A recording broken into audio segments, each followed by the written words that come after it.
You don't want to end up like the spokesman for Subway, do you?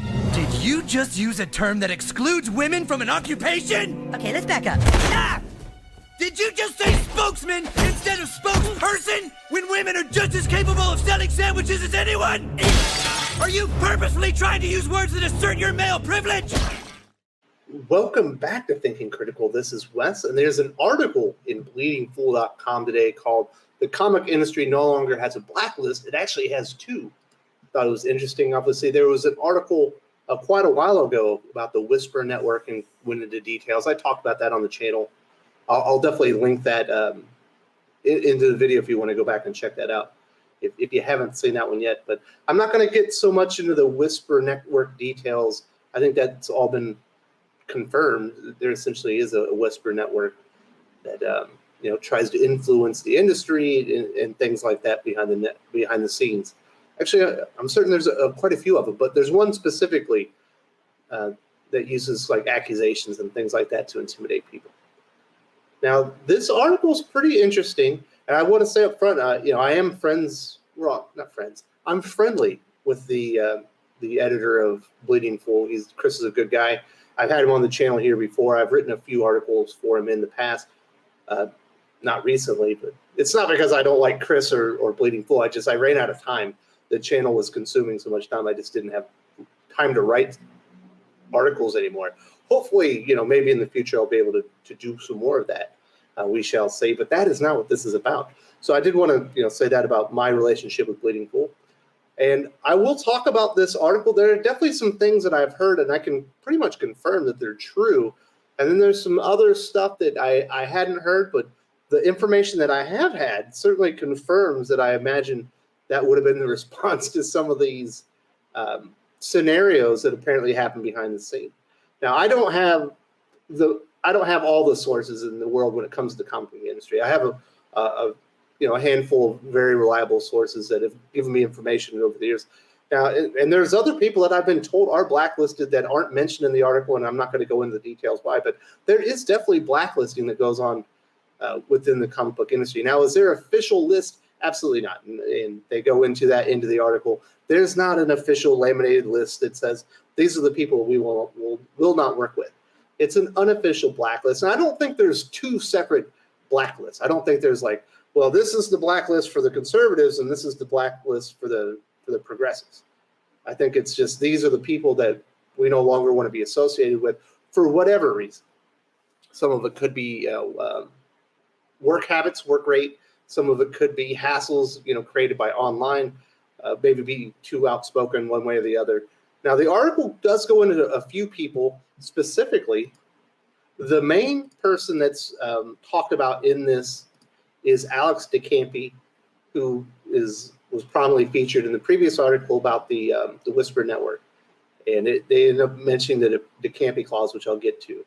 Now, Alex DeCampy, I can tell you this. I've talked to quite a few comic book creators, and if you talk to them enough, they will start opening up to you, and you start getting some stories. And essentially, anyone that's opened up to me has an Alex DeCampy story, and they're all nightmares. That person is a train wreck, and they are essentially nobody really wants to be associated. Every time anyone, I guess, if you have her over for dinner, something bad's going to happen. If you go out for drinks, something bad's going to happen. If you run into her at a convention, something bad is going to happen. And that is essentially the reputation as I know it, and it's pretty much across the board as far as Alex DeCampy in the industry. Now, in this article, they mentioned that there was a pitch that they were going to put Alex DeCampy on Iron Man. They wanted to get a feminist leading writer on Iron Man to give a new twist on the character and generate some positive headlines. And apparently, it caused mayhem in the meeting. And I will absolutely believe that.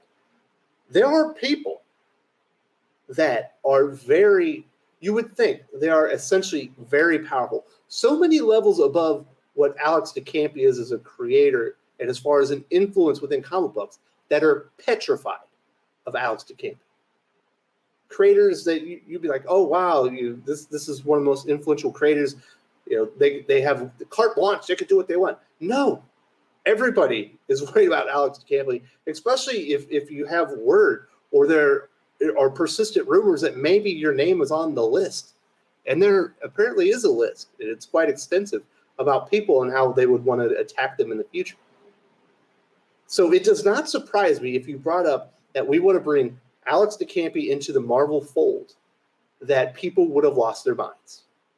And that's where the Campy Clause comes in. I have never heard this story, but I could believe it would happen because apparently the people in the room were saying, okay, if you want to bring that person in, I never want to be like in the same room with them. They can never be near my family. If they're at a convention, I have to be on the other side.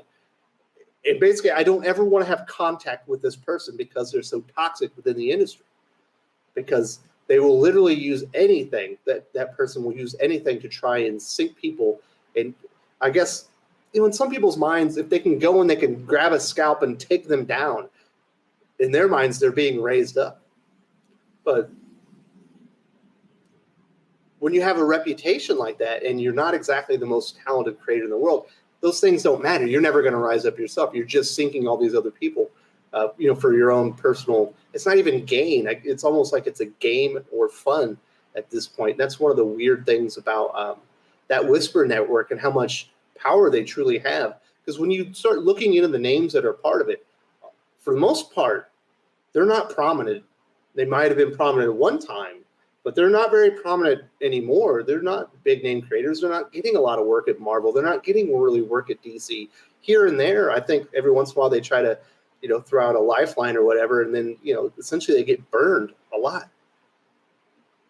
So is the Campy Clause that is spoken about in this article true? I don't know, but I almost guarantee you, if you were in a meeting and you pitched that name, people would want to be out of there. Do I think it was actually written down and they started writing it out? No, I don't think that it would get that far.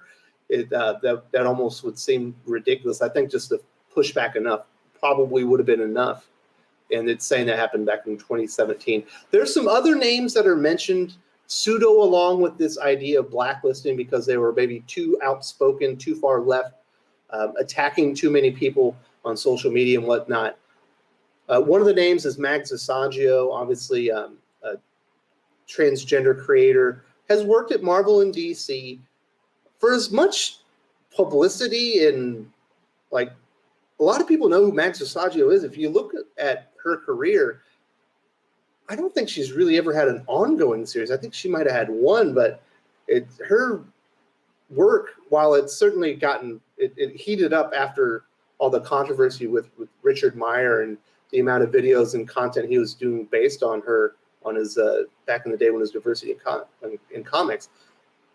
That all work kind of seemed to dry up. So is Max Assagio blacklisted? I don't know that for certain, but if you look at the opportunities that Max Assagio has had and what they're doing now, it looks like she probably has been blacklisted because she was in that new writers camp that Scott Snyder used to do for DC Comics.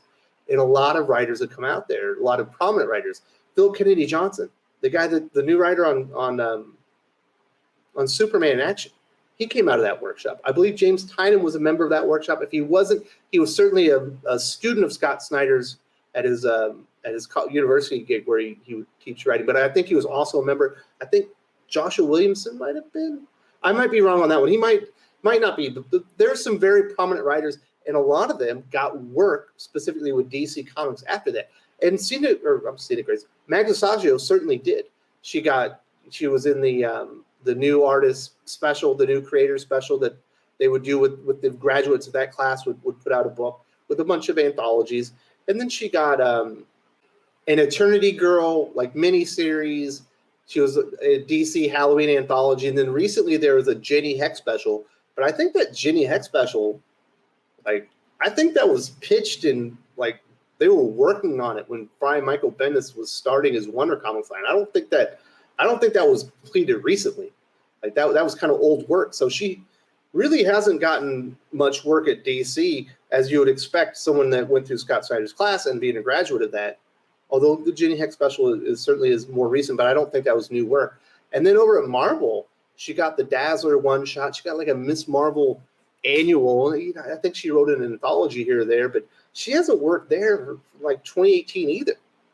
So I don't know for certain that that Max Assagio has been blacklisted, but I believe it.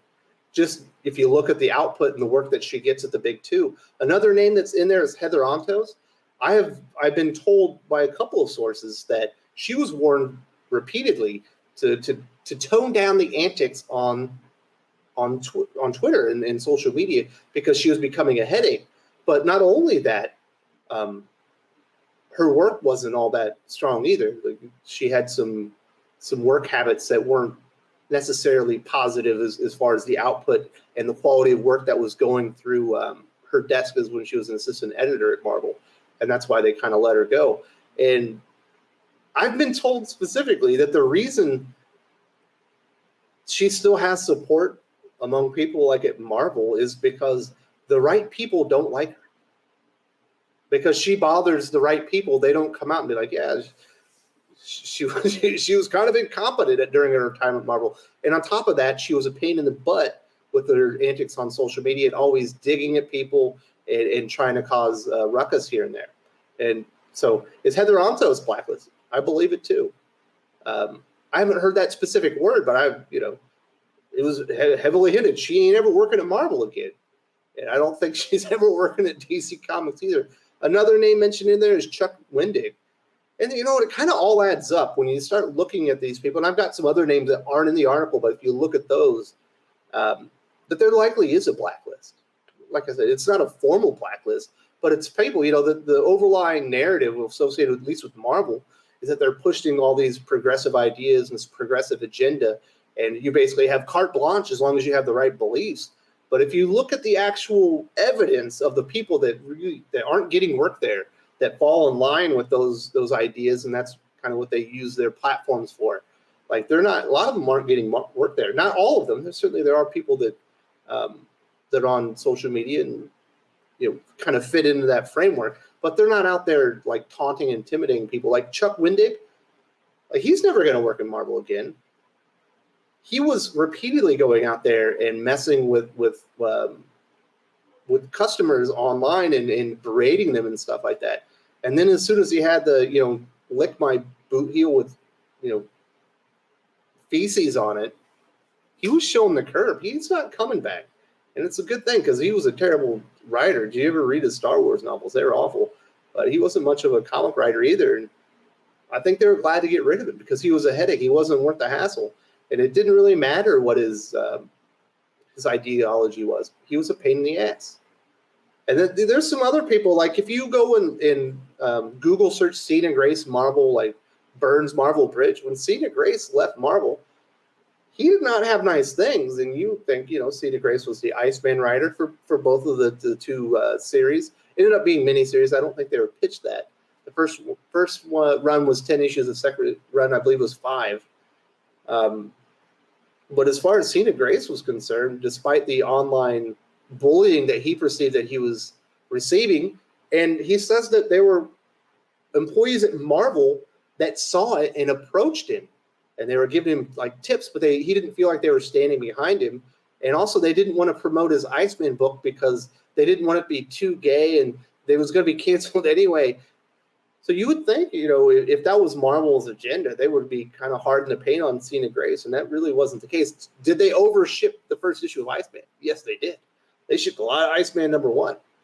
None of it sold, but Cena Grace doesn't have nice things to say about his time at Marvel Comics. Max Bemis, another creator who went on social media, he hasn't worked there in my knowledge since 2018 when he was on Moon Knight.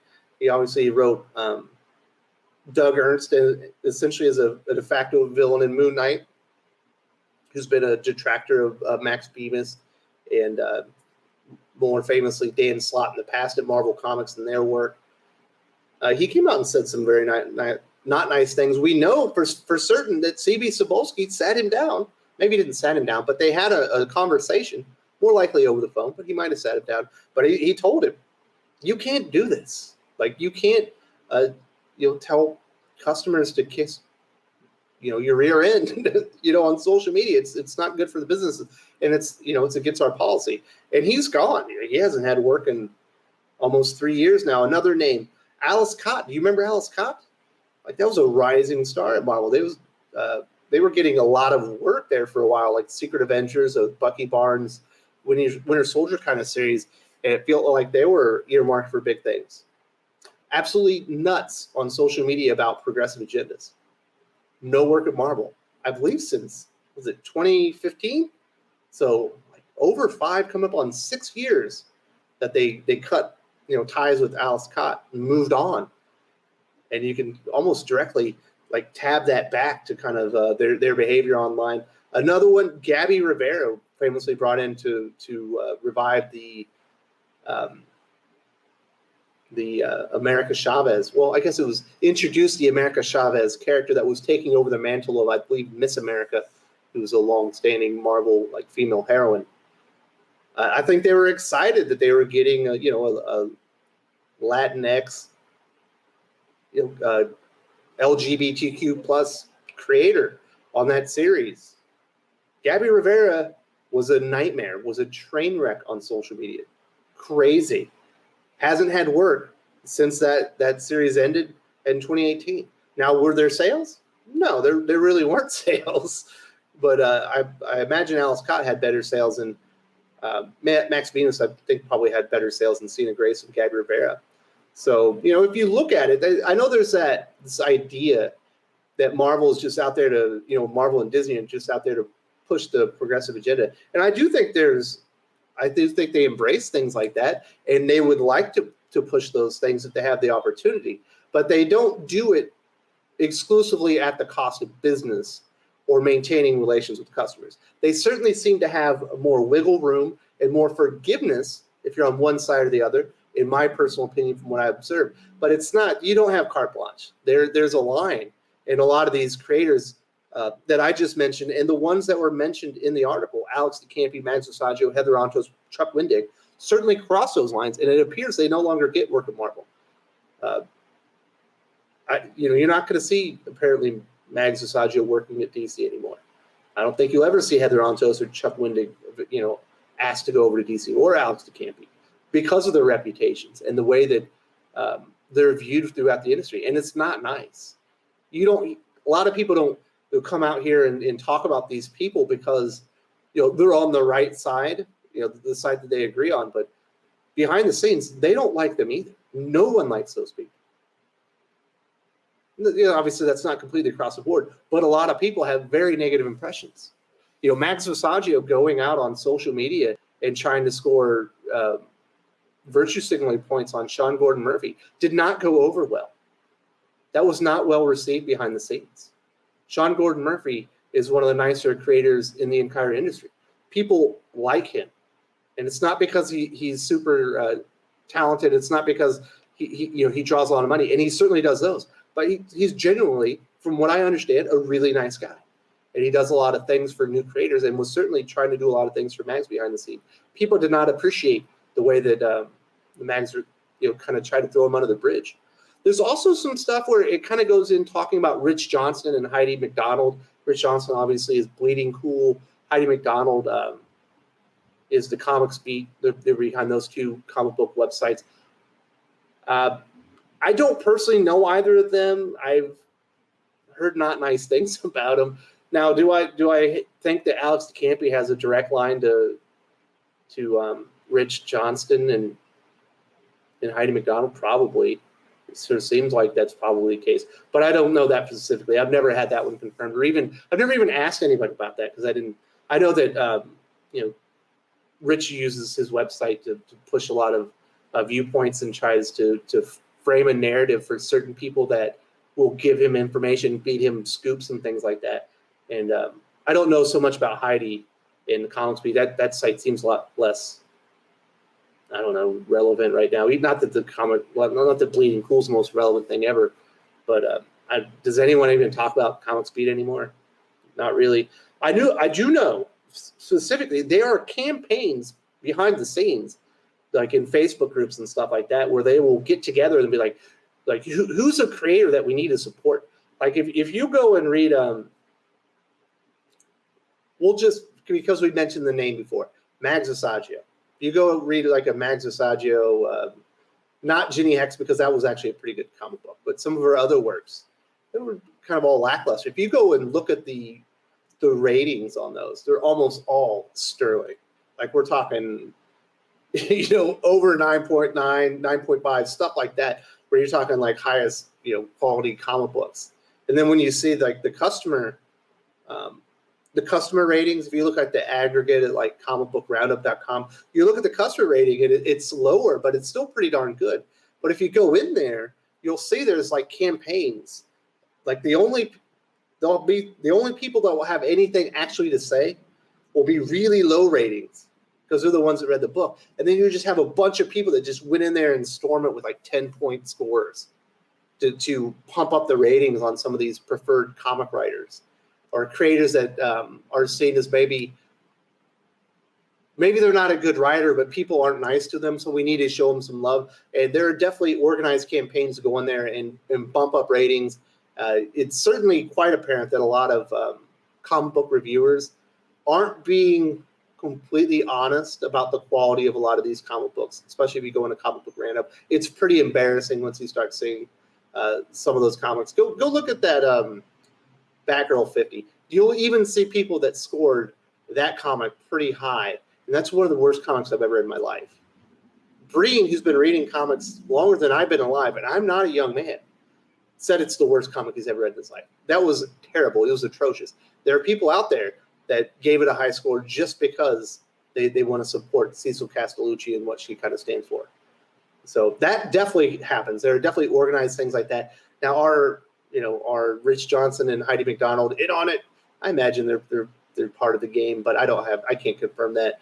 So that's what I got to say about this article. It's an interesting read. There'll be a link to the article in the video description.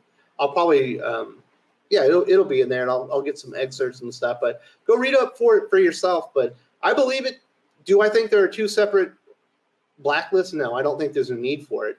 I think you just have people that aren't welcome to work at DC and Marvel. And some of it's because of they're too outspoken. Some of it's because they're hard to work with. Some people it's because their work output isn't very good. Some people like Heather Antos, it's a combination of both. She was a pain in the butt on social media and got them bad publicity, and she wasn't very, very competent. And that's why you see, like, if you look at Valiant and what's going on there, totally hit the tank as soon as she became it was already trending downwards, but she was essentially the coup de grace that killed the entire line. And if they had talked to people at Marvel, they would have told them that, because she's not very highly thought of in that office, I can tell you that. So those are my thoughts. Let me know what you guys think about that article or what I've said here. If you have questions or comments, or you want to tell me, Wes, you're totally wrong, because that happens every single video. Unless I have Jesse Blaze Snyder on the channel, in which case people tell me how great he is. Otherwise, let me know what you guys think. This is an interesting conversation, and hopefully, we get some good comments.